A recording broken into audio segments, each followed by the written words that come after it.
کسی زمانے میں ایک بادشاہ تھا جو بہت مغرور اور خود پسند تھا۔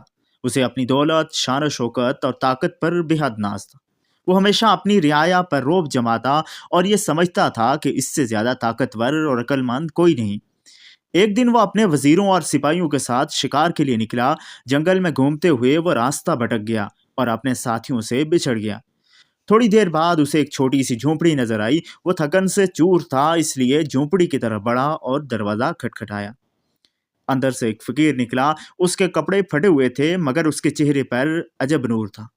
بادشاہ نے غور سے دیکھا۔ اے فقیر، میں تمہارا بادشاہ ہوں، مجھے کھانے اور آرام کے لیے جگہ دو۔ فقیر مسکرایا، اسے اندر لے گیا۔ اس نے بادشاہ کو سادہ کھانا پیش کیا اور ایک چٹائی پر بیٹھنے کو کہا۔ بادشاہ کو یہ سب پسند نہیں آیا مگر بھوک اور تھکن کے باعث اسے قبول کرنا پڑا۔ کھانے کے بعد فقیر نے بادشاہ سے پوچھا، بادشاہ سلامت، کیا آپ خوش ہیں؟ بادشاہ حیران ہوا اور بولا، خوشی؟ میرے پاس دنیا کی ہر نعمت ہے، میں کیوں خوش نہ ہوں گا؟ فقیر مسکرایا اور کہا، اگر آپ واقعی خوش ہیں تو پھر آپ کے چہرے پر اطمینان کیوں نہیں ہے؟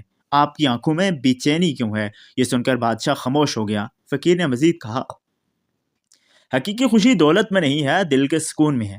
جو انسان دوسروں کے لیے جیتا ہے اصل میں وہی خوش رہتا ہے۔ بادشاہ کو ایسا لگا جیسے اس پر ایک حقیقت آشکار ہو گئی ہو۔ اس نے پہلی بار محسوس کیا کہ اس کی ساری دولت، شان و شوکت اور طاقت کے باوجود وہ اندر سے بے چین ہے۔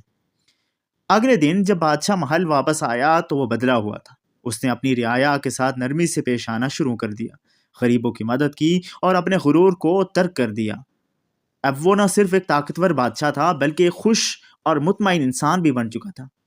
حقیقی خوشی دولت یا طاقت میں نہیں بلکہ عاجزی، قناعت اور دوسروں